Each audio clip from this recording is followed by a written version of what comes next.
everybody? Welcome back once again to the Retro Game Fix podcast number 86, the Retro Jones variety. This is your host, Mitch. And this is Mike. Welcome back once again. Here we are. I think we've been on a pretty good run here.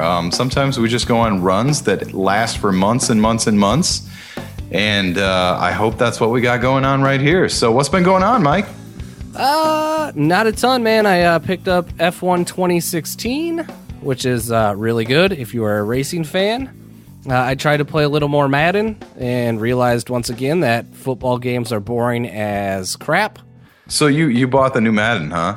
No, I didn't buy it. I have early access through E.86, so I always try it and then go, yep, nope, football games are still boring, so I'm not going to talk about that because football I don't even know who's on the cover this year. Gronk. Yeah, I guess I kind of knew that. Yeah, if we get bored at the end or need some filler, I can give some opinions on Madden. It used to be a big. The release of Madden used to be like a big deal for me. Nowadays, I'm just like, man. Football game. I just don't think they're very fun, man. I just don't. I don't know what changed, but it just doesn't do it for me. Same old. Yeah, you know. seems like that. It's hard to be impressed nowadays by like new revisions of Madden for me personally. Yeah, it is. I agree with you. Could talk No Man's Sky, but again, I think that's been a bit played out. It's either you love it or you hate it. I don't think there's any. I got to tell you though, I did get a kick. You sent me out over the text or whatever from somebody. Yeah, totally taking life too seriously when they're with their. I can't even remember what it said, but it was hilarious. There is one of you and thousands. Tens of thousands, billions of us. He was literally like tens, hundreds, nay, thousands, nay, billions, or some crap like that. It was like, what, dude? He's like, I feel sorry for you, to this guy that was basically just ripping apart No Man's. Yeah, it was Jim Sterling. Yeah, it was funny. Like, calm down. I actually heard the best description. Dan Tack from Game Informer called it a 1-inch deep ocean. Because it's big as hell, but there's nothing to do. There's no depth. I was like, that's a perfect description. It's pretty good. So there you go. It's a 1-inch deep ocean. It's and my wiener still couldn't reach the bottom. Nice job. Did you get that text I sent you the other day? Yeah, yesterday? I did get that. That was funny.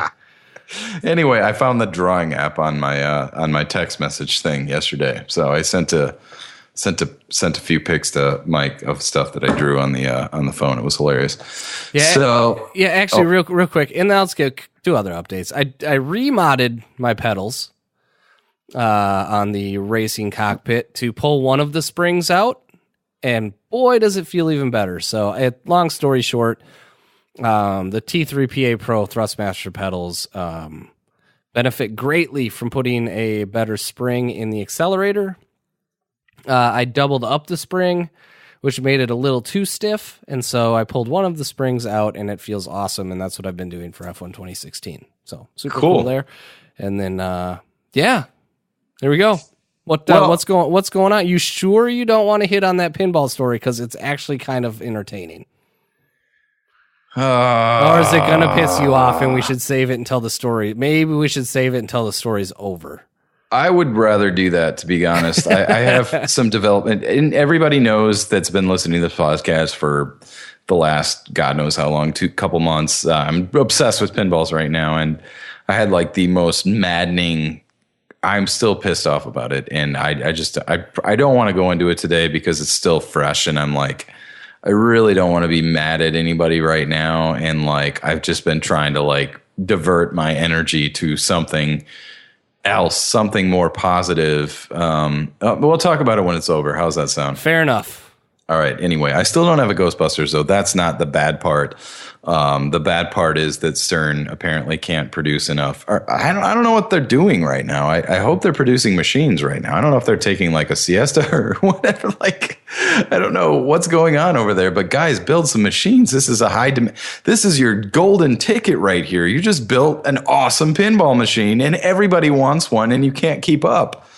So anyway, I don't care about that. The guy that's dealer that I know is like, man, I just called them today and they're 3 to 4 weeks out. And apparently new dealers have to like actually put money up. So he has like 5 on order that he had to put up, almost $5,000 a piece for.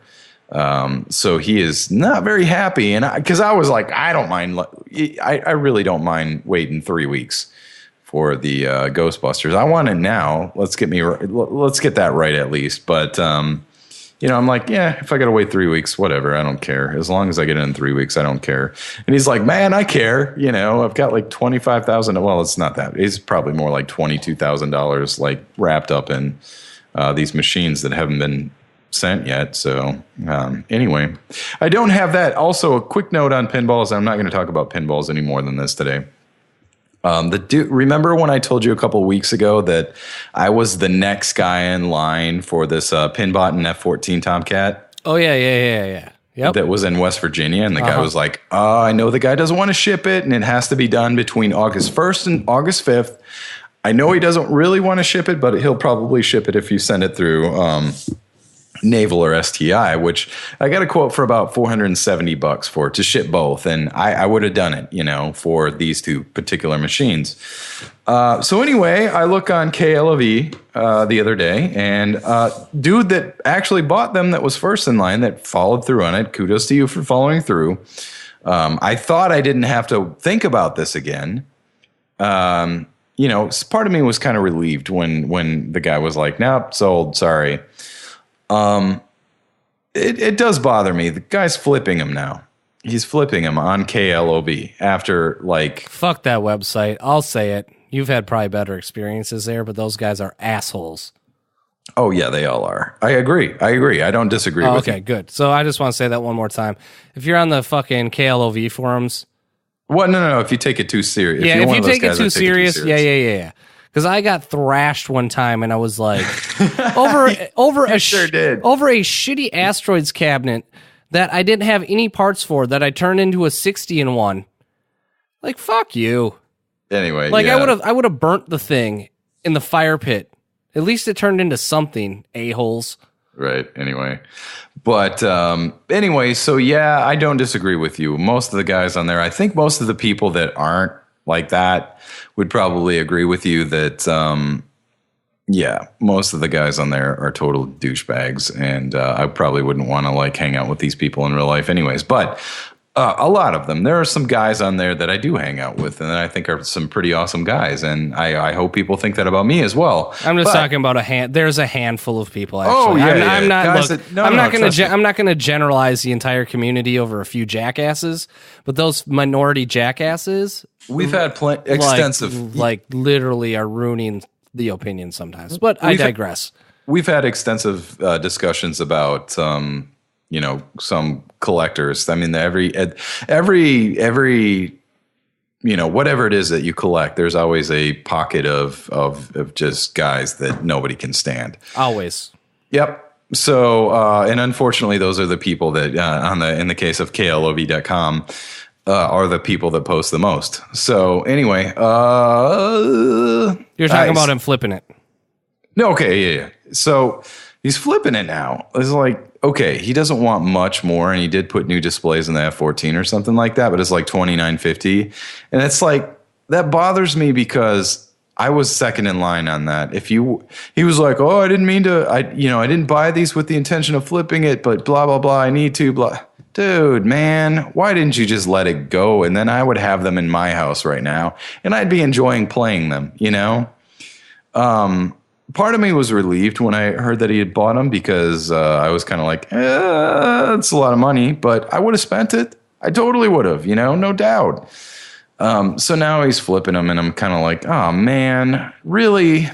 Like, anyway. So plenty of stories like that this week that I'm not even going to get into. But also, speaking of flipping, there was a Williams Fishtails that came up this week for like, the guy was like $2,200 or best offer, or whatever. I'm negotiable on the price. And I was like, oh my God, I was like stopping myself because Fishtails is an awesome game. It's like a DMD, like classic Williams title, and it was worth more than $2,200. And I guarantee I could have talked him down to $2,000. So I passed on it, and the guy was like 10 minutes away from me too. So it hurt. It like physically hurt me, you know. At that point, I was like, "Oh my God, I want this!" You know, that's one that would be on my short list. And you know, of course, it's gone. Because I caught it right 10 minutes after it had been put up, like before I went to bed that night. And the next day, I look on there, you know, about 2:00 in the afternoon, and it's gone. And I'm like, okay, well, somebody bought it, whatever. 4 hours later, somebody's like, yeah, back online. I just shopped it out and put in new LEDs and stuff. It's like, dude, could you really shop a pinball out in 4 hours? Like properly? No, that's impossible, dude. It's like dozens of hours. Like that would properly shop a pinball out. I hate that. It's such a generalized term where somebody's like, I shopped out a pinball machine. It's like, well, I scrubbed it with wax, but then I got wax all over every nook and cranny in the thing. So like you're going to have to go through with really proper cleaning is like stripping everything off the playfield and waxing it multiple times. But anyway, I digress at this point. So anyways, it goes back on. Couple hours later, I see it back online for $3,200. I'm like, you gotta be kidding me.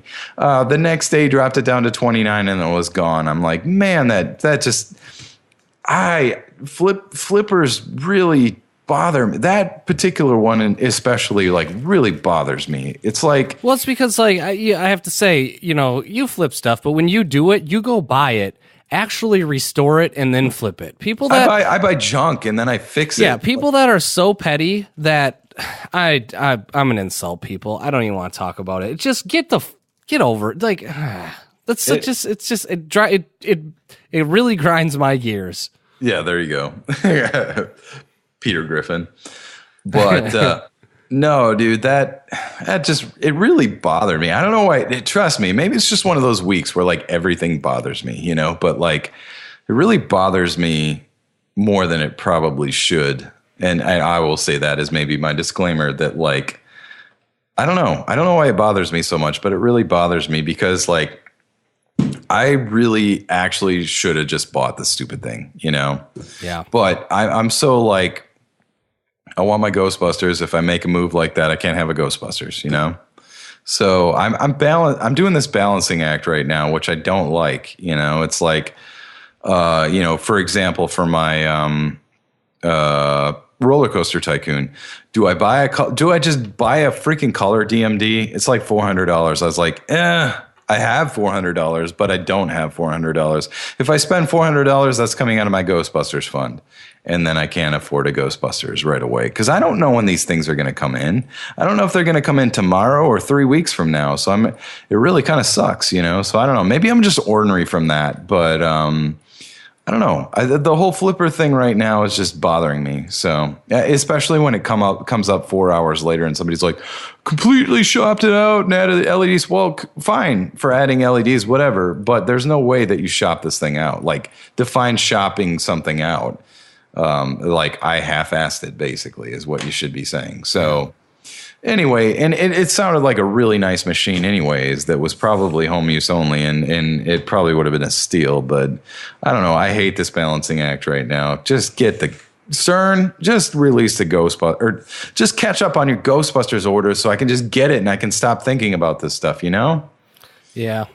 Yeah. Anyway, I said I wasn't going to talk about pinball today, and that's all I got in me today. I goaded you into it. Actually, though, speaking of that, since we're on, I did it myself. Since we're on the budgeting for things, I was on the Vita thing for a while. Yeah. And I was looking at that Retro City Rampage, and I started to look at the rest of Vita collection, and I never wanted to go for all of them. Yeah. But then I started looking around. There is quite a few limited edition physical releases that had come out, and they're all $90 to $120. And I just went, all right, I'm going to grab the Retro City Rampage, and then what's next? Okay, Saturday Morning RPG, then what's next? And I went and I started looking at the limited releases because those would be my targets. Yeah. And I was like, man, there's like 7 or 8 of these, and I'm just not going to throw $800 at it. So then at that point, you start going, well, can I put like a qualifier on my collection. Collected all the Vita games that weren't limited releases, and then I started thinking about it, and I went, at that point, I just don't want to go down that path. And I don't blame you. And I went, you know what? I've got a really nice collection right now. I'm going to keep it as is, and I'll still buy Vita games. But I'm not going to buy. Unless I can have them all. I have too big of an addictive personality over it, and I just don't want to. I just don't want to go down that path right now. So I'm with you. I'm totally with you, but I will say this. I would probably go for the Retro City Rampage, and I might just do that myself. I think I love the game. I think the game was great. And I'm surprised by that because I didn't think it was going to be great when I first had gotten it when I was on PSN. But there was one up on eBay for $120 with the collectibles, and I almost pulled the trigger, and I'm not in a spot to do it right now. I'm with you. Like I said, any other time I would have totally pulled the trigger on the $400 color DMD for the Roller Coaster Tycoon, but I got to be cautious right now, and I got to make sure that I can get what I want, and I don't pull the trigger on something stupid, and I'm like, oh man, now I can't justify this or that. So I don't know. Yeah, so I hear you on that. I think it's a good. The problem is that it's like unless you have some kind of specialty, you got to enjoy what you're doing first of all. And if you're not enjoying collecting it, if you're not like really like super excited about it, then why do it? Yeah, and I'm enjoying it. For me, it's kind of the same spot that you're in. Is if I spend money here, I can't spend money there. And so again with the summer winding down, fall coming up, I really, really, really still want to at least get the Mach 1, in a comfortable spot. And then I'm still on the headphones kick here for a while. So I just don't want to throw that money. Plus, just going like, all right, probably going to try to sell the house coming up here for the next summer. And what do I need to spend to get this thing back? Yeah, just a lot of things where I go, I just know myself. And I know if I spend the $100 on Retro City Rampage, it would be awesome if I could stop at Retro City Rampage, and I know I can't. And so I'm gonna have some willpower there. Otherwise, it's gonna be a slippery slope. Yeah, I mean it's called prioritizing, and that's part of being an adult. So adulting, fucking adulting, it sucks. So anyway, so yeah. That's a little bit more than I wanted to talk about that particular thing, but I promise I will give my it's not even a sob story because I'm just angry about it. The other thing, I promise I'll give that when it's all over because I got a bad taste in my mouth right now, and I don't even want to think about it right now. So we have so yeah, stay tuned. I guess that's a teaser for the next episode or something. But we've got other stuff to talk about. So Mike, why don't you introduce this one? Sure. So the other day. Well, actually, I think you have a little bit more background on it, so jump in whenever here. But okay. The other day I listened to a podcast. Well, a couple weeks ago, I listened to a completely unnecessary podcast, and they'd mentioned a movie called Nintendo Quest. I didn't actually realize that was a newer movie that was coming out. Mm-hmm. So then I hit another podcast who didn't say a lot about it, but it had just essentially mentioned, oh yeah, you can watch a movie about this. I was like, oh shit, okay. I started to connect the dots and went, I remember hearing about Nintendo Quest. Mm-hmm. So I jump on Amazon Prime, and there is Nintendo Quest. And Nintendo Quest is billed as, actually, should I pull it up and read the description of Nintendo Quest? While you do that, I'm going to go ahead and give a little bit of my background Sure. on this. So just to jump back, I don't even know how I came across this. I'm looking at Kickstarter stuff every once in a while just because I'm like, if there's a cool project, because I missed out on the Leisure Suit Larry one, and that one is, dear to both of our hearts. And it would have been cool to have been, to have been able to contribute on that particular one. So I always keep an eye out on there every once in a while. And I'd come across this a while ago where a guy was like, we're going to do a documentary about collecting every single licensed Nintendo game, like for the NES, and, no eBay or whatever. We're just going to travel around the country. No internet. Right. So I remember hearing about this forever ago, and I was like, that sounds interesting. I mean, not that sounds amazing, but that sounds like something I would totally watch, right? So I kid you not, like maybe a week and a half ago, maybe after our last podcast, I was like, whatever happened to that? Was that ever released? And then you had sent me like a picture or text or something of, it free on Amazon Prime. Yeah, because once I connected the dots, I was like, oh, here it is. I got to watch it. Yeah, and I was like, I don't get too excited about too many different documentaries, but this one I was like, yes, I've been waiting actually for as long as I can remember. I mean, as long as that had been like a thing on Kickstarter, I've been looking forward to actually seeing this movie and seeing what they've done for it. So anyway, did you get the description up? I did. Well, I found a revised version after the Kickstarter and movie came out, but this is off of their Kickstarter page. So let me just read this. Yep. 1 man, 30 days, 678 games. No online purchases. It's the premise that launched a film over 10,000 miles in the making and show. What the fuck? That isn't English. Yeah, right. Let me read this how they meant it. Okay. It's the premise that launched a film over 10,000 miles. I'm just going to read it as is. It's the premise that launched a film over 10,000 miles in the making and showcases the adventures of a video game rock star. This should have been you could have said that way easier to read. Jay Bartlett, a fanatic collector in pursuit of his dream to own a complete official North American NES library. Along the way, filmmaker Rob McCallum examines the enduring legacy of the NES and Nintendo. So there we go. 1 man, okay. 30 days, 678 games, no online purchases. So all these miles, blah, blah, blah, blah, blah. What were your expectations before you watched this? So my expectations, based on a similar description on Amazon, and based on kind of the intro from the movie, was I thought these guys all of a sudden were like, we're going to find all the Nintendo games. They were packing up in a van and they were hit. I didn't really realize they were in Canada, but whatever, that'd have been fine too. And they were just going to hit the road like with nothing. 30 days. 30 days, and they're just going to hit the road. You're going to start out at shops. You're going to ask for phone numbers, connections, tell people what you're looking for. I was sadly disappointed because it was kind of that. And then in a nutshell, I also expected to learn a lot about what they were paying, what their budget was, where they were going, what their game plan was. As a collector, those are the important things, right? Exactly. I want to know, where did you start? Where did you end? Let me see your negotiating.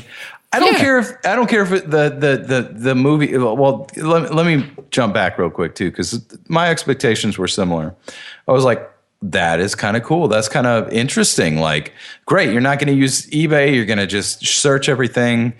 Just luck of the draw on a lot of stuff. You're going to travel for 30 days and try to collect every single NES game from pawn shops, retro stores, all that stuff.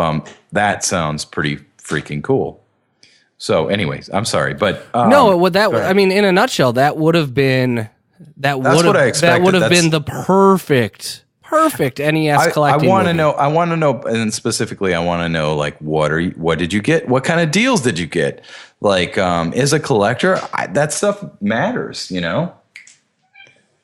So anyway, go ahead.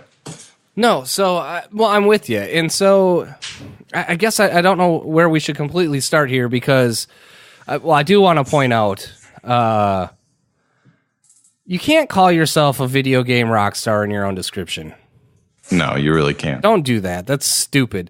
And so I want to point that out because the first thing in the movie, and you missed this, but I totally missed this. His buddy was like, whatever haircut Dave Grohl is sporting, that's what you're going to see Jay wearing. I was like, right out of the gate, I was like, I hate this guy.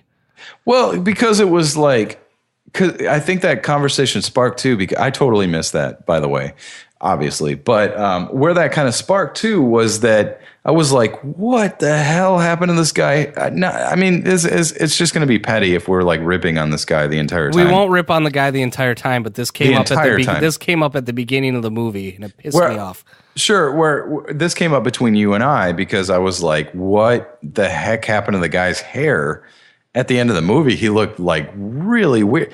I don't even know how to describe this properly, but it was half emo, half Justin Bieber. It was add on to that half-assed. And like, I was like, what? Not that I pay attention to the dude's haircut or anything like that. I was like, what happened to this guy's hair? He looks stupid. Like, he looks really weird. He looks like I don't know what he looks like, but it was just weird, so man. Yeah, it didn't fit. So, okay. Anyway, to the video games. So, let me say this. Go ahead. To the video game. So it starts off and you get a good background of Jay. And, they say, hey, it's Jay. He loves music and he loves Nintendo and he loves video games. The first thing, and I think you didn't catch this either, but the first thing that stood out to me that he was like, look at Jay's current Nintendo collection. And it was like 30 games. But the guy's a hardcore Nintendo guy. Well, they show all these pictures of him playing in his band with like a Nintendo shirt on. Sure, everybody has a Nintendo shirt nowadays. Everybody has a Nintendo shirt, and everybody is a huge Nintendo fan. We get it, but when I thought that doesn't make you legit. So I thought it was going to be like, hey, I've got 180 games, never had the money to go get the rest, but through Kickstarter, we were able to launch this thing, and now I can go buy the rest of the games on this budget. I was waiting for that. Never happened. I guess I didn't catch how many Nintendo games he had in his collection, but I think not too far into the movie. And I'll tell you this, I'm going to play devil's advocate on a couple of parts here, because I know where you're going to go on a couple of parts. And I don't disagree with you. I don't disagree with you, but this is what, I don't want to crap on the guy the entire time. Let's put it that way. I'm not going to crap on him the entire time. It's easy to be like an armchair quarterback as far as... It is. But I'm not going to crap on him the entire time because I like parts of the movie, but it's just like it kicked off out of the... It just rubbed me so wrong out of the gate. It rubbed everybody the wrong the entire way. There's expectation and then there's reality as far as this goes. So I can say that I was like, I missed... I guess I was not paying attention when they showed his collection because I missed how many NES games he had in the first place, but... a couple things that rubbed me the wrong, just not rubbed me the wrong way, but I was just like, this is weird. Like how he'd gone over to his friend's house and his friends were like, here, I'll give you all these games. And he got like Contra Force, which is like a rare game. And he got like just a bunch of stuff where I'm like, are you serious? Your friends have these games and they're giving them to you just out of the gate. And I kind of felt like that was cheating. I don't know. It's not like there are rules for this, but I'm like, that was my first thought. It was kind of like a controversial point too, because did you just give these to your friends and be like, give these to me in the video or something? Like, I don't feel like that. I don't know how realistic that is. If I had a Contra Force, to be honest, I wouldn't give it to anybody for free. Like, right, unless you're getting it back or something else. And that was part of the fact that there wasn't a lot of transparency to the movie. There was no transparency. So that allows us to ask these questions. Look, it could have all been 100% on the up and up. It could have not been on the up and up. There could be things fabricated here and there. The problem is we don't know because they weren't clear about it. They basically just had like a power bar in the thing, and it was like, this is how much cash dude has. And, they would show like this game, but they wouldn't tell you a price. And this was like excruciating for me. And I know this sounds like I'm like a elitist snob or something like that, but as a collector, I need to know that stuff. That's why I'm watching this movie. I care deeply about how much you paid for this particular thing. Like, if you're getting great deals, I'm glad I'm hearing about them, but I want to know what you got, and I want to know what your budget was, because then I can put myself inside your shoes and say, if I had $100,000 to blow on NES games or $80,000 or $40,000, how would I prioritize and go about doing it? Yeah, exactly. It's like, that's what we needed out of this documentary. First out of the gate, that was like, sort of like, wow. Yeah. Like big miss, like I think my heart just sunk when I realized. There. That was disappointing because it was, so they kicked it off and I was already rubbed the wrong way. And then the first part of the movie wasn't them hitting the road. It wasn't them going on this big journey. It was them driving to their friends' houses to pick up free games from them. And I'm like, well, that's not... Or cheap, or like, because the one guy was like $5, $10 a piece. And he's like, no, that's way too expensive. Well, I want to know what you ended up paying, dude. Like, it just brings a whole new level of legitimacy to this entire documentary as well. Like, what are you doing? Not giving a budget, like giving this vague budget and this vague, like, oh, I got a deal on this or I got a deal on that.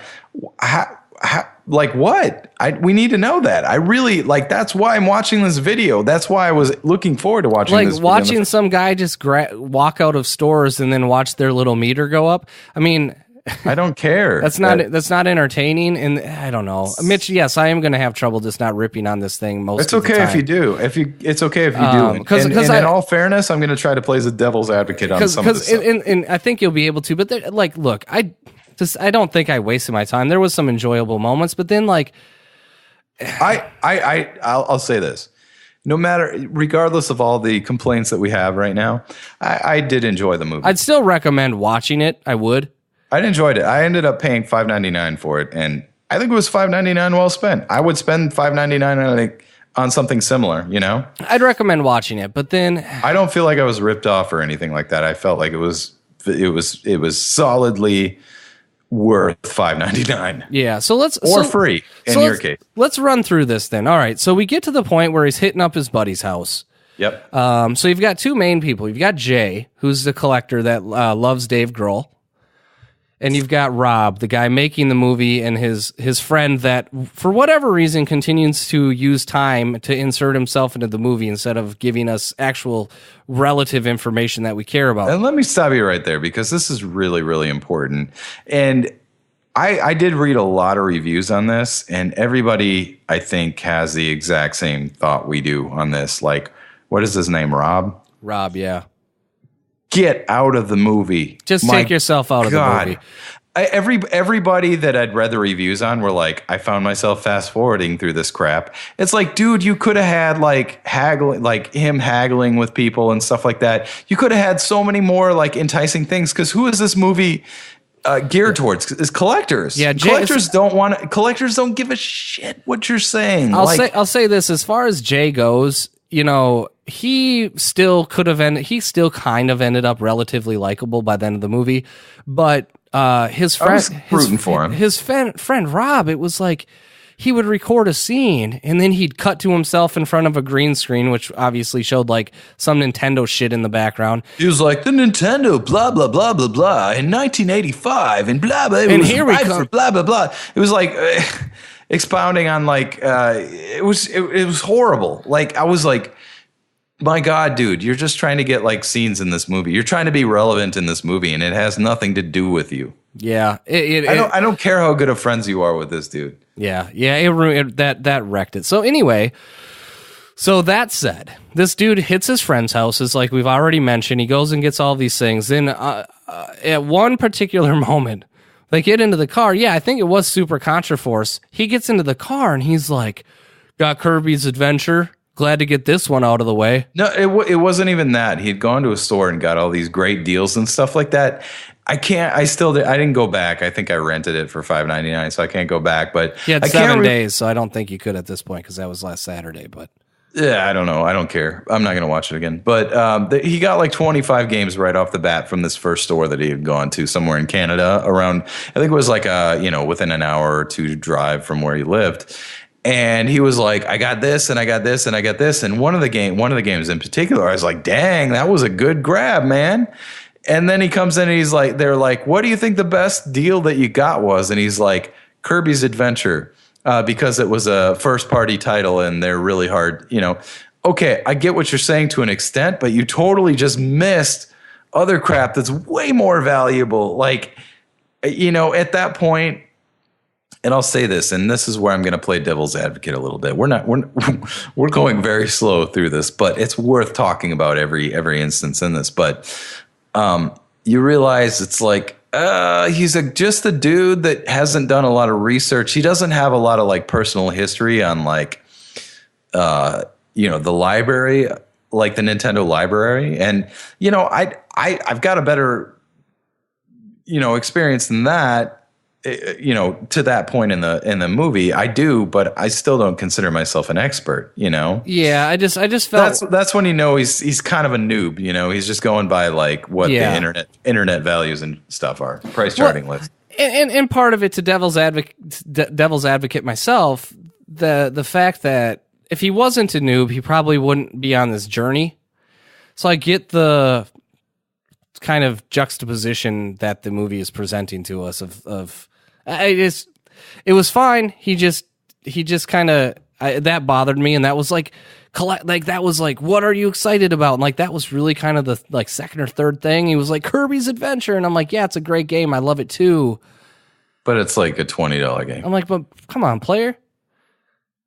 Why would there was one particular game in there where I was like, damn, really? It was like a $50 or $60 game.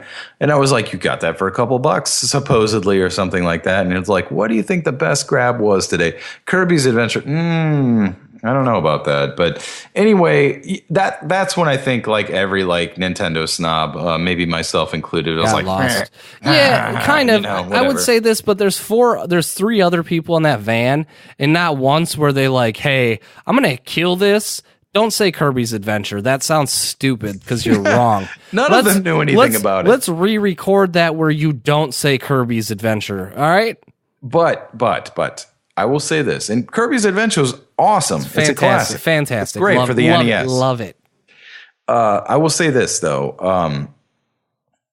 So the devil's advocate here. Look, when we did the Sega Master System journey, like when we started that years ago, we knew we liked the Sega Master System. We owned them, right?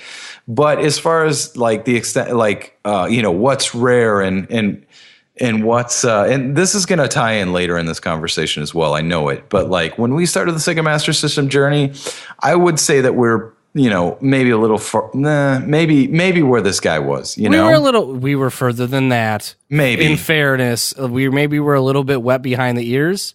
Yeah, but I mean, you got to start from somewhere. I get that. You do. I understand that, but you need to like as far as the movie. And I know it's easy to be armchair quarterback here, but you need to be able to like convey like your learning process. You can't just make this whole movie like I know everything about the NES, or you can't like it really portrayed it as like I know everything about it and what I say. And then you don't, yeah. Yeah, and you don't. Like, if it's a learning process, then incorporate that into the movie. But then I'd frame it up that way, though. I mean, all it needed to be was. I really enjoyed the NES as a kid, and I really think it would be an amazing accomplishment to be able to collect all the licensed games, like without using the internet. I just have to say, and again, and I get where you're coming from. Look, we were just a couple chuckleheads on a podcast, right? We didn't know then what we know now. But we certainly didn't frame it up that way. I mean, let me just say this: the adventure of a video game rock star (parentheses) who thought Kirby Adventure was one of the best scores early in. Like, come on, bro. When he had stuff that was obviously better. Like, I just want to say, and I don't want to get, I mean, we're harping on it and there's a long way to go here, but I just want to say, like, I just felt like if it came out and you said, hey, I'm a big Nintendo fan. I loved it from my youth. I've always wanted to own every game. I haven't been in it for a while, but I want to go get every one of these MFers. And I want to learn about it on the way. Like, that would have been so compelling. But the fact that they framed it like he knows everything Nintendo, like, y'all... He's the biggest Nintendo fanboy just because he's playing the drums and he has a Nintendo shirt on and he has a Dave Grohl haircut. Oh my god! So anyway, I think that's enough ripping. No, it's not. It's not. We'll get more into it, but let's be honest. I'm not trying to. I'm trying to find some redeeming qualities because I was like, I really still enjoyed it. I did, but I like despite the fact that they just. And you know what? In fairness, Jay never said any of this stuff. It was his jackass friend. Yeah. Well, yeah, exactly. That's the thing, too. And like I said, like his friend that kept, taking out segments is just like the history of Nintendo and blah, blah, blah. I did like they had like certain quotes where they're like, quotes, weird, bizarre quotes from like Nintendo games. That was sometimes weird. That were No, I mean, I thought it was cool. I had to rewind a couple, and I was like, "What?" where they were like sometimes they were translated poorly, and they'd have like quotes up from a Nintendo game, and then you'd be like, what game is that from? And in my head I'm like, I know that quote is from like Castlevania. What a great night to have a curse or something. It was like Castlevania 2. And like the game would pop up a couple, like, yeah, that was cool. 10 seconds later. I thought that was cool. I thought that was but his friend in between that really just needed to delete all those scenes. You don't need to be in this movie, dude. So if I wouldn't get pinched for copyright infringement, I would take that entire movie, redo it. And then on that guy's scenes, I would just put myself in there going, yeah. That's exactly what I heard every time he was talking. And it'd be more entertaining than that guy. It was kind of like, hey, I'm your best friend, so I need a big part in this movie too. Yeah. Like, dude, no. Look, you can read a bunch of Wikipedia facts and recite them on this movie. I don't need that. Yeah. So anyway, we probably do sound like a couple of elitist jackasses right now. That's not the intent. But no, all I meant with the devil's advocate thing on that is that we know so much more because it's been a journey. And look, we recorded all of this journey. Yeah, we recorded the Sega Master System stuff. Yeah, we did. We never came off as elitist on that, and we learned as we went on a bunch of stuff, especially like the super rare stuff. We know now, like. We're probably, I would consider us probably experts on it. SRPs in a couple past eBay auctions that we wish we had. Oh, yeah, totally. Yeah, totally. But at this point, I would say that we were probably experts at it. But we weren't experts when we started. That's all I'm saying as far as that goes. Oh, I feel you. Well, we never claimed to be either. No, we didn't. So after they hit their friends' houses, and they hit these shops. God, we're still there. Yeah, and they hit their. I think we've gotten a lot of the jackassery out of the way, and no, we don't. And then they hit their local stores in Canada. They go, hey, we're gonna go over the border to the States and see what we find. And I think, look, I'm a paraphrase, but some of the first shops they hit was like Boston or the New England area. And they started going there, and they kept, again, and this is going to be about a broken record. I don't think it's going to take us long to get through this stuff, because where we're really going is the big titles. And they keep finding groups of games and commons mixed in with a couple gems here and there. RC Pro M2, for example. Mm-hmm. But then when I saw DuckTales 2, but then when I saw that, Rescue Rangers 2. Yeah, but I was like, well, show Tournament Fighters, for example. I want to see where you got that. I mean, he did at one point. Did he show Ninja Turtles Tournament Fighters? I didn't think he did. He did. Okay, about he did. Three-quarters of the way through the movie. Okay, so, but I was like, okay, so we're getting all of those. That's all good. But again, the same thing. I'm like, what did you pay? Where is your budget? It sucks because he didn't even show like the interaction with most of the shop owners and stuff like that, which I think would have been crucial to like being a good movie. Is like, I gotta see all that stuff. It's great that I take your word for it after you supposedly buy all these things, which I'm sure he did. But it's just like you left out like the gold in this, like you left out all the gold, you mined out all the gold and just left us with like the leftovers, like. Yeah. So here's the thing. So essentially they hit what seemed like the upper half of the East Coast, and I think maybe they got to Illinois. Did they say they got to Illinois? Maybe I'm pretty sure they did. I think they got to Indiana. And stuff. Indiana, that was it. Indiana. But yeah, it just comes back to the fact that, like, again, I wanted to see, hey, we're headed here next. Maybe a map of your travels would have been nice. Where the budget was. Again, where the fucking budget was. An ongoing list of the games. I don't know. Not to mention this, and this was huge, and we've talked about this as well, was that what about like our expectation of this being like a 30-day journey? It's like, okay, well, we had to go back home because he had to work for 2 weeks or something. Day 1, day 2, day 3, yeah. And then like 2 weeks off because this crap happened and his dog died or something. And he hates his dad. Like, wait, you're going back home? And you're going to like just shut it off at that point? So like, oh, I got to work. Well, what did you have a Kickstarter for? Like, where are all these costs that we're talking about here? I understand, like, sure, it costs a lot to produce a movie and stuff like that. But like, Build that into your budget. This was supposed to be an adventure, you know? You're build it into your budget. Build in the time off. Road worn, you know, like by at some point you're like, oh my God, I'm so tired of being on the road, but we're doing it all for like this Nintendo. An adventure doesn't mean like, oh, we went out for a couple days, drove, 2,000 miles, and then we're back home. Like, that's not an adventure. I'm sorry. Like, okay, I probably sound like an idiot at that point, but like... No, it's not an adventure. Like, again... That's stupid. That's not what I'm expecting here. Again, the way that it was marketed and what you got is very No Man's Sky-like. Like, deliver what the fuck you said. More hype. Yeah, deliver what you were going to deliver on. So anyway, I think...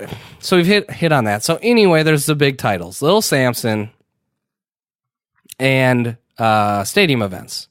Like stadium events, Little Samson. He had like I did like that. Okay, I did like he had like the top 20 like most expensive ones, right? Okay, go ahead though.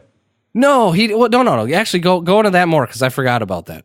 So he had like the top 20 like most like the rarest titles, like the big ones, and I thought that was cool, and I wish he would have expounded on that or had like a couple different tiers that maybe he was like, okay, this is like the A1 games, and these are like the B games or something, and these are the C games, and these are commons. Because we missed out on like even seeing like, okay, because they'd show a cartridge, collected Contra Force, blah, blah, blah, blah, blah, blah, Super C, whatever, but we didn't see any of the commons, like hardly any of the commons, or sometimes they'd throw them in, sometimes they wouldn't, but like his top 20, he had like stadium events, and then he had Little Samson underneath that, and then he had whatever else underneath that. Mm-hmm.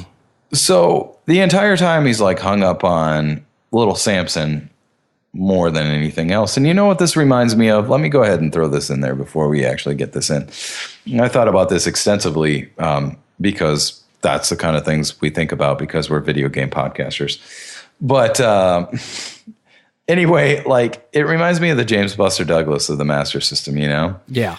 James Buster Douglas, it's like really expensive, but is it rare? No. Yeah, we could have got it at any time. Could still get it today. The entire time, the 3 years or however long it took us to collect every single U.S. Master System game, we could have bought a James Buster Douglas at any point in that time. There's one on, yeah, here we go. Let me read this to you, and we're not sidetracking too much.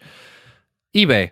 James Buster Douglas, the Holy Grail of the Sega Master System, $500. No, it's not the Holy Grail. The Holy Grail is a blue Outrun. Yeah, and among a few other blue releases, but seriously, re-releases are it's not James Buster Douglas. Not to mention that the Sonic US Sonic or the US like Golden Axe or US like a lot of those are the Grails. It's not the James Buster Douglas. James Buster Douglas is common enough. You can always find one on eBay, and I don't think there was a time that went past the entire time where we couldn't have bought a James Buster Douglas. Right. And eventually it happened. We both got one, and mine is thanks to you. But it seemed like one of those things that he was like, oh my God, I'm shaking when he got it. It's like, yeah, dude, but you could, it seems like Little Samson was prevalent. Like it's expensive. Yes. Is it rare? No. So yeah, that's kind of the thing. You can always get one. Now, granted, I think he was saying that it was like a $400 game. Like it's more than that now, but in fairness, shit's skyrocketed lately. I thought that was like a $500 or $600 game like years ago. It was, but that's why I didn't know what they were saying. But today, I think it's sold listings are, I think $800. It's a great game to have if you're a collector, but I'm pretty sure I could probably find 10 copies of it if I was looking right now. So to me, that reminded me because the whole time, I mean, even stadium events, he was kind of like, yeah, stadium events, but Little Samson, it's like, okay, I get it. You're a noob as far as that stuff goes, and that's okay to be. Everybody's got to be. I'm not, as far as NES stuff, I have 240 games. I'm not that far away from being a noob as far as that goes. I know what I know, and it's not like, it's not as much as some people out there, but like, I'm not afraid to admit it as well. You know what I'm saying? Like, but I feel like some of his enthusiasm was kind of misplaced as far as that goes. Like, I felt like a couple of the rare ones in the top 20 just literally dropped into his hands. And, you know, I think Little Samson was just as rare. I mean, not rare. I think, you know, just expensive as some of the other ones that he came across, you know? Yeah. So I don't know. That was my initial thought on it. Did you have any thoughts on that particular infatuation? No, I mean, I'm with you. Yeah, I think, but was the guy where he had the Little Samson and had the stadium events, right? Or no? Right. He had the Little Samson, the stadium events, and I can't remember what the third one was. He didn't actually buy the stadium events from him at that point. I don't want to give away too many spoilers, but who cares as well. He bought the Little Samson, and I can't remember what the second one was, where he was like, I'm shaking right now. I have Little Samson. It's like, you know, if you're willing to pony up the cash, anybody can have a Little Samson. Well, and this is where it really started. This actually earlier in the movie, I didn't actually really get super upset yet about the budget not being shared, but this is where it really started to piss me off because they kept. What did you pay for it? Because they kept referencing the budget and saying, "Well, do you want to spend your money on this or spend your money on that?" And I'm like, "How much money are we talking about here?" I know, because the thing is too, you try to kind of estimate when he had supposedly bought a stadium events from some guy in Florida. Like you were like, oh, it's $4,050 or something like that was what the guy was asking.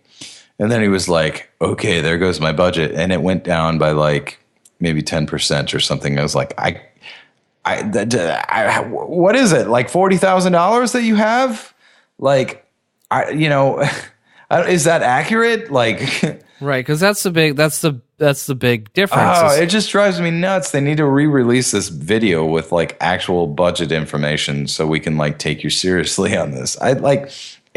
Again, who's it geared towards? Collectors. Collectors want to see what kind of deals you got. I want to see you haggle this guy. I want to see my dad isn't going to watch this movie. No. You know what I'm saying? It's like, it's for me. My dad doesn't give a crap. He still likes a Nintendo, but like he does not want to watch that. It's solely for collectors. That's the niche that it falls in. So anyway, yeah, that again, we've said that enough, but it's ridiculous. Yeah. So I mean, I think we kind of summed it up. I don't know where to even go next, but essentially he goes to. Well, now we're kind of getting into the spoiler stuff. I don't know if we want to go there, but he eventually does track down. He does track down all the games. That's not really a spoiler at this point. But overall, I mean, I guess, again, I still want to do it because I think I could do it better. I know I could do it better. Like, yeah, for me, I was like, Jesus Christ, I got vacation, Mitch. I still want to do that because let's hit the road. Me and you, we'll bring our own camera and document it and just go. Like, I just feel like all this, we go meet in Miami. Yep. And we go, hey, we've got the rest of the United States. If we need to, we are going to end in Los Angeles or San Diego or Seattle, but we're going to fucking go across this entire United States and we're going to find these things. And if we have to go back because someone has something, we're going back. I'll give you props. Yeah. And I'll give you props for coming up with an amazing idea. It's just, I feel like you really screwed the pooch on the execution. They had a great idea. They just, I don't know. Hey, Mike, why don't you go on there and bore everybody to death in the middle of sequences? Like, oh my God, in 1985, blah, blah, blah, blah, blah, I just felt like in addition to the budget, the journey was also going to be the most important part, and they didn't do that. It wasn't, and I don't know if they felt like they needed to fit everything into an hour and a half or what the deal was, or if they just didn't record enough footage. But I was like, this could have, I don't feel like it needed to be, something like this needed to be squeezed into an hour and a half if you were really documenting the journey. Yep. Excuse me, but I just don't feel like there was a journey there to document. It was, we went to... They edited out all the good parts, I would say. Seems like it. Like, I would have even just loved to see a scene where maybe someone farted in the van. Totally, like some kind of outtake that they randomly threw in there would be funny. I mean, and I'm not even joking about that. Like, just like something to make it more human, and it just wasn't. And then they're all like huddling in the parking lot because they got their cameras and shit at a game store, and they're like, "Well, go back in there, man." Like, you guys are so unlikable. That's the problem, is that they were very, very extremely unlikable. All of them, like, well, the two guys that actually talked, like. I was like, it was hard to sympathize, especially when the guy was talking about his dad. I was like, dude, I don't care. I'm like, why is this even in the movie? Exactly. I would rather be seeing some, like, I don't know. But in summary, for me at least, like, I did enjoy the movie. It sounds like I totally hated the entire thing. I actually did enjoy it, and I feel like $5.99 was about the right price to pay for renting it. For you, free was about the right price. Free $99 was the right price for me. Yeah, so I mean, I don't regret it. In fact, might watch it again at some point just to kind of see what I missed, because apparently I missed a couple things. But I feel like it could have been so much better, and I feel like armchair quarterback wise, God, we could have done so much better. Like to set out, especially for the Grail, like Nintendo, like all of Nintendo's, and license is limited, but. There's so many other good ones besides that that you could have good routes, but that is a very respectable clause trying for the licensed Nintendo, and Nintendo's the grail of all. You know, it's one thing to get a complete U.S. Master System collection, but it's another thing to get a complete U.S. Licensed Nintendo set, right? Yeah. So I totally respect the cause and all that stuff. I think it's an amazing. Whatever, but I feel like with all the help that you got from Kickstarter and all that stuff, I feel like, God dang, dude, you should have been way better. Should have been way better than that. You could have. It feels like you pocketed half the money and spent the other half of the money on like the quest, the actual like. Do it for the sake of like. Hey, you know what? That's fine too if they wanted to make some money on it, but whatever, you know. So the backers pledged. Backers pledged 40,000. Bring it to life. So they had a $40,000 I feel like that was his budget. Then I wanted to see it. I don't know, especially if I was a backer. I totally especially if I was a backer. Yeah, they really let everybody down as far as, I mean, that is the number one complaint right there. Even his buddy on like the fake like cover art, his buddy's got himself front and center. Mm-hmm. I'm like, get the fuck out of the way. Yeah. Anyway, go watch it. It's totally worth free if you have Amazon Prime. It's actually probably worth the $6 too. But seriously, it was worth the $6. I don't regret for 1 second spending $6 on watching. I've spent $6 on much, much, much, much, much worse stuff. So it was worth $6. I happily would pay it again. If I were seeing it again for the first time. So I would recommend watching it. I definitely think you should adjust your expectations before going into it, and then it might be actually a pretty interesting movie. But I thought it was good, and I thought it was interesting regardless of everything that we said. But yeah, we totally ended up crapping on it the entire time. But besides that, there are some things that I feel like, maybe as an elitist collector, we had to say, but it's hard not to, though. Again, like I said, I think just unlikable. It's odd to say because it's like this weird contradiction that the guys are unlikable, but I still enjoyed the movie. Yeah. I mean, they very, very much are, and gosh, it was kind of a circus. I mean, clearly they're not filmmakers, and please don't ever try to be filmmakers. But yeah, wow. It is what it is. I thought it was entertaining. I thought it was very much worth my $5 that I spent on, or $6 that I spent on it. I would watch it again if I were able to watch it for the first time, and I might watch it again anyways, just to, I don't know, just to watch it again, just to see what I missed on that. But yeah, I was heavily disappointed on a lot of things because I had actually been looking forward to this for well over a year, I believe. Whenever the Kickstarter had come out, that this had been one of those things where I was like, I'll totally check that out when it comes out, So anyway, for me, that's all I got to say about that particular thing. Do you have anything else to add to that? No. All right. Well, I'll tell you what, man. What do you think? Do you got a little bit more in you, or do you want to? I got some time in me if we want to hit the Metroid thing, maybe. Couple things, and we might make it real quick because I gotta kind of wrap things up here in just a little bit. But yeah, so we were talking about a couple news bites that had come up this week. Why don't you go ahead and kick them off, Mike? Yeah, so a couple games came out, fan-made projects. Metroid 2 being one of... There's been lots of Metroid 2 remakes, right? There has. Well, kind of, yeah. And then a Pokemon one. So anyway, I think the Metroid 2 one is of the big. Well, and then we had the Nintendo Power thing. Well, yeah, I wasn't even thinking of the Pokemon one because I can't relate. So it's all in the same thing. It's all of this is in the same thing. That it's kind of Nintendo.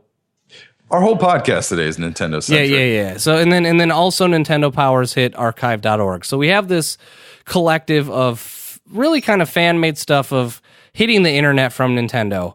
And it's a different time now because it's the internet and shit goes up and shit gets taken down.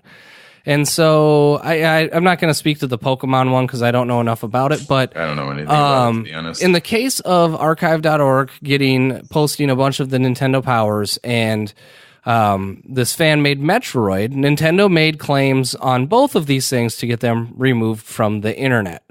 And I'm of two minds of this. Okay. And I think I ended up landing somewhere in the middle because Nintendo has to protect their copyrights.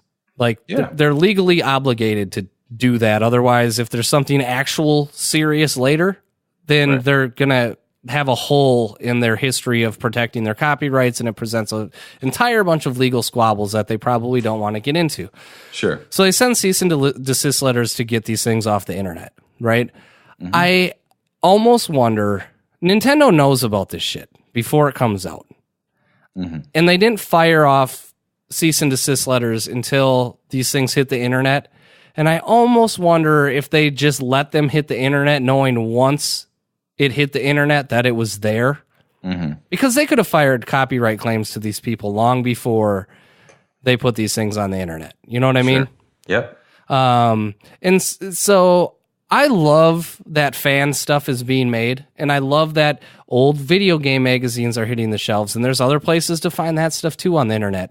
But the other part of me is just like, you could if the game is that good, you could probably lift the stolen assets essentially, right, and still release the game and make a ton of money.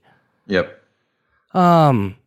And as far as the Nintendo Powers go, I guess I don't have a huge opinion either way. I'm like, well, those are on the internet. They're the Nintendo Powers. And it's a little different because that was archive.org. Mm-hmm. But yeah, I mean, Nintendo's firing in copyright claims all over the place. And people keep ripping stuff off and going like, hey, I'm going to make this. And I'm just like, I wouldn't be the kind of guy that would like, I'm just like, well, I know this is going to get shut down because it's illegal. Yeah. But I don't know where you fall on it. I get it and I don't get it, I'm super bummed that I didn't know that Nintendo Power back issues were all up before they got taken down, because now I specifically at this moment this is one of those things that I've always... You can get them still. I'll send you a link. Oh, okay. All right. Yeah, please do, because I'm like, at this moment, I'm still looking on eBay right now, and I'm like, I really have wanted to forever, for years at least, to buy a bunch of back issues of Nintendo Power from like 92, 93. I would love to own a bunch of Nintendo Power magazines, because whenever I'd get a Nintendo Power, I would read it from cover to cover, and then cover to cover, and then cover to cover, and then cover. Like, I would read it backwards and forwards and upside down and sideways and diagonally. I love reading Nintendo Power, and I feel like I would still get that feeling if I checked it out now. So yeah, you can get some of them real quick on RetroGameFix.com. Yeah. Oh, yeah? Yeah, so it's hit and miss, but you can also get the whole collection on torrents if you need to. Yeah, I mean, it's a different thing actually having the magazine in your hand, but I think it's one of those things where I'd love to look them up online, but I would actually love to own the physical copies as well, I'm with you. Yeah, I mean, this is one of those points where I got to be honest, I don't think Nintendo is sitting there going, we want to take these down. I think it's more of a like, we have to protect our copyright. Because if we don't, and I thought of that extensively too. It's like, if they don't do it, then what kind of precedent are they setting? Right. They have to. I understand. You have to understand. But yeah, and this is one of those points where it's like there's not a right. Like as a fan, you can go, that sucks. I wish Nintendo didn't do that. And on the other end of it, you go, but they have to because it's their intellectual property, and you have to protect that. Like when you file copyrights and trademarks, like that's like, this is Nintendo. What do you expect? Well, and then there's that. But yeah, I feel like, but part of so here's the other part here's what kind of pisses me off is Nintendo has this huge backlog of stuff. I just wish Nintendo would just go like, hey, on Nintendo.com, come read every issue of Nintendo Power ever. That'd be cool. Because let's be honest, what if archive.org could do it? What kind of effort would Nintendo really need to spend to do it? None. Right? None. Or they could be like, look, it's $1 a month or something like that. Like pay that and you can check them out whenever you want. Okay, I'll pay $1 a month or a couple bucks a month. Whatever. I don't know. Yeah. As far as or I'll pay like $20 to get like unlimited access. Right. And as far as the Metroid thing, that one's, again, they had to do it. I love Metroid stuff, and I think again, it's more of a symptom of the fact that people want a new Metroid game, and Nintendo hasn't given it to us. So they've given us some questionable, sequels to that series in the GameCube, like the Metroid Prime stuff. I'm like, some people love it. I don't know, dude. It just made me sick. It's first person, Yeah, I went back and tried it. So I had never played through the Prime series, and I actually did turn it on, I don't know, a few months back because I got it on Virtual Console, and it was like, like I don't Metroid like to me is 2D, man. Like this isn't Metroid to me. The whole first person thing kills it for me. You know me. We've talked about this enough on the podcast. I get motion sickness like super quick. So. Anyway. Well, yeah, anyway. No, I get all that. Nintendo's protecting its stuff. But as a fan, it does kind of suck. Yes, you can go get it through other back channels. But I was just like, oh, man, it would be so nice to just be like, oh, I want to go find Nintendo Power issue number fucking 69. I love reading those old. Yeah, exactly. I love reading those old articles. I loved reading them back in the day when they were still new. But Nintendo Power was like the grail for me when I was like, God, when I can get one of those, it's like gold, man. I will wear that thing out. So anyway, no, I understand both sides. It's not even a controversy. I don't think it ever is with anybody. But you do think, Nintendo, what are you gaining by, or what are you losing by having them up there? Nothing. Why don't you go ahead and, like you said, just put them up yourself? Yeah. Shoot, I'll pay $20 or something like that for unlimited access.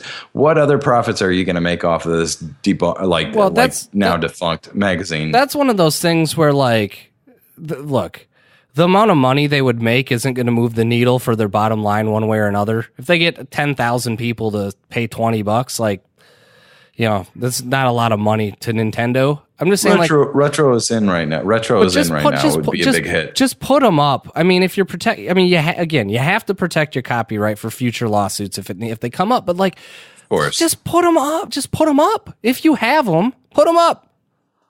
Yep. That's all I want to say. Is like, hey, Nintendo, if you really, really want to like give a coup to older Nintendo fans that maybe jumped off on the Wii or Wii U.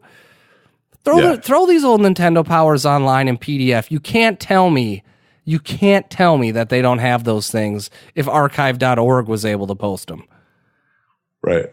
Put them on the internet. Put them on the internet for us. It's kind of like when porn videos leak of celebrities, and then they try to fight it, and it's like, it's already out. You're just drawing attention to yourself. Yeah. Now it's already out there. If you just didn't say anything, no one would even know about it. But the fact that you're online the whole time going like, I don't want my porn video looked at, then everybody's going to go look at your shitty porn video. Yeah, totally. So because now they're aware of it. Because now they're aware of it. Like, so is what it is. Yeah. So no hate against Nintendo at that point, but I guess we kind of ended up with, like I said, a Nintendo centric podcast. I know I'm going to have more news next week and personal news and all that stuff. I'll get back to pinball, and once this whole situation is settled with me. Rectified? rectified. Well, I'll totally mention it on the podcast. But again, it's just one of those things where it's like, I don't have the energy to be mad at or frustrated with anybody. And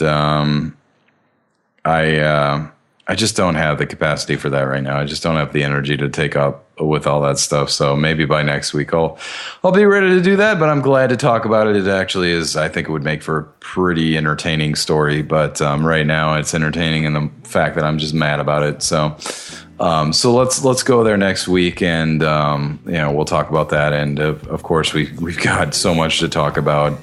That we just can't fit it in one particular episode. So I don't know. I don't have anything to add besides that. What about you, Mike? No, I'm good.